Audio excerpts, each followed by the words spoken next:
Guys, magluluto tayo ngayon ng ng native na manok. Kaya gataan natin para masarap. Ito, 2 piraso. Kaso maliliit pa. So, pwede na to. Wala kasi kami guys pambili ng isda, kaya ito yung nahuli namin. Walang pambili ng isda. Kaya yung nakakulong lang na manok ang nahuli.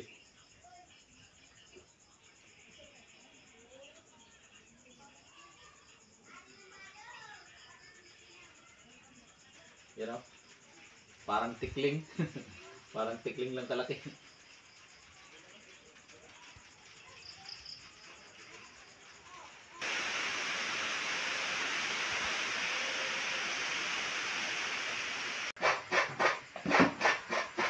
Hindi na guys, di pa kami nakakain.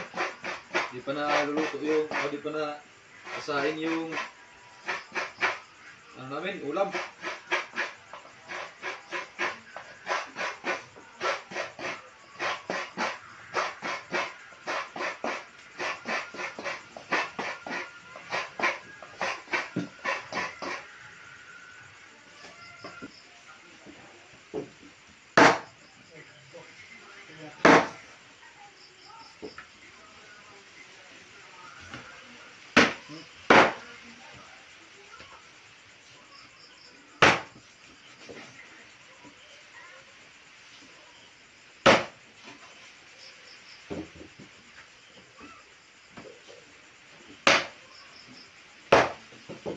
Kabili laki ng hita guys oh.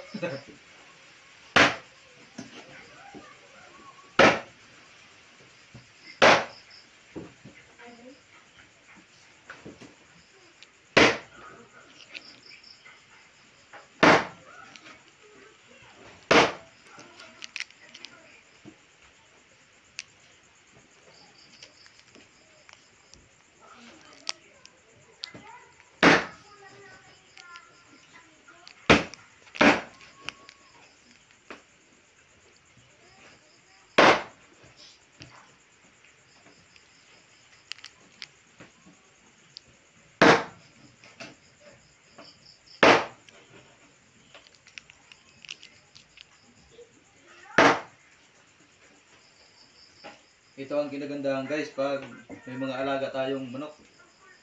Kasi pag wala tayong pambili ng ulam, may maiuulam tayo.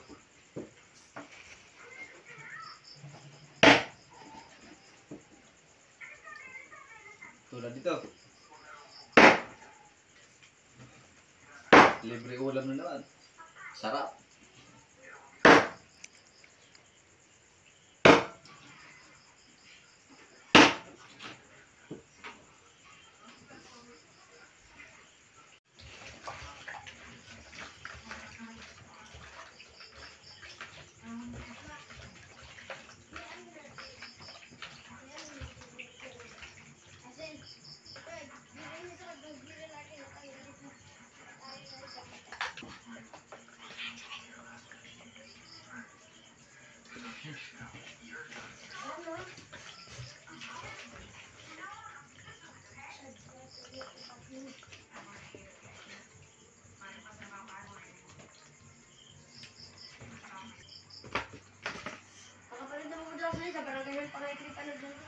Guys, oh, marami din yung karne oh.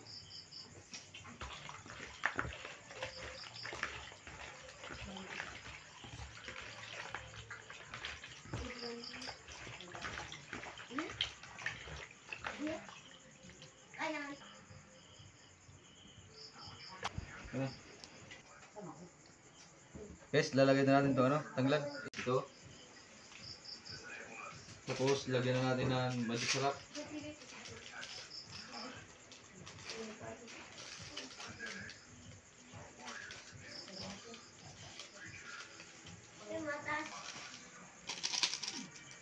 Haluin muna natin.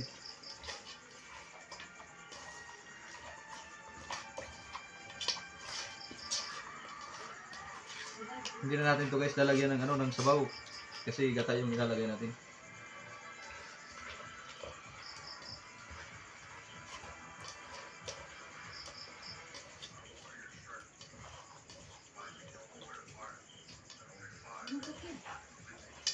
Kaya salang na natin. Mamaya na natin lagyan ng asin. Guys, salang na natin guys.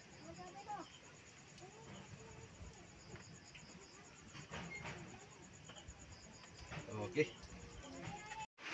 Guys, kumukulo na guys. Tingnan na natin kung pwede na lagyan ng gata. Yan, okay na. Pwede na lagyan ng gata.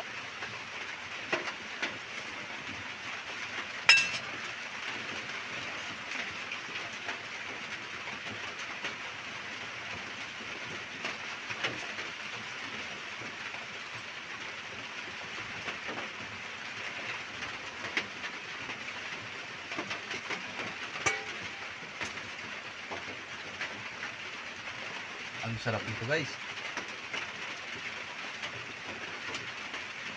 Ginataan, ginitid na manok. Wow.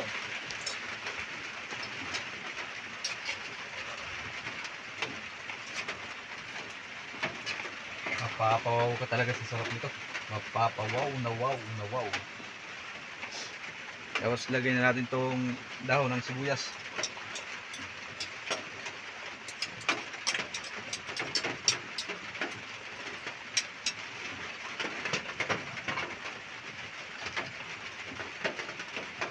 Ito, init. Tapos lagyan na natin ng asin para okay na. Ito na. Sobra na yung asin.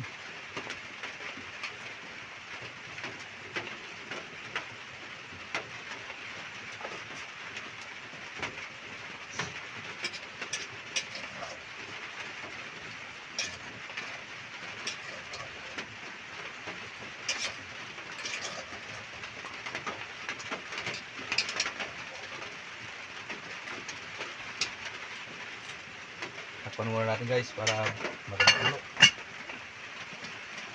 Okay.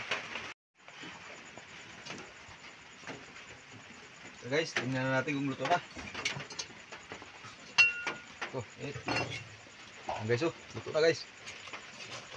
Wow.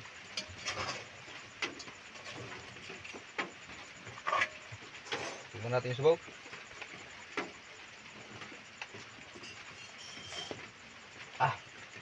Sarap guys. Nitid na nitid talaga. Yung sampi namin, butas-butas na.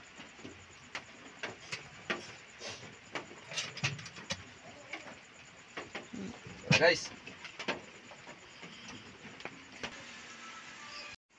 Tara guys, kain na tayo guys. Ito na yung paborito kong ulam.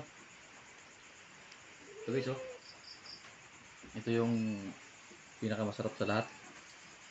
Yung balon-balunan at saka atay. Ito. Sarap. Kain.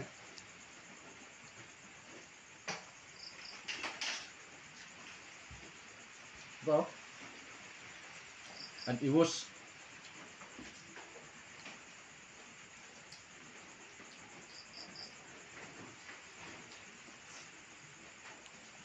Maraming salamat guys, hanggang dito na itong video na to. Maraming salamat sa inyong panonood.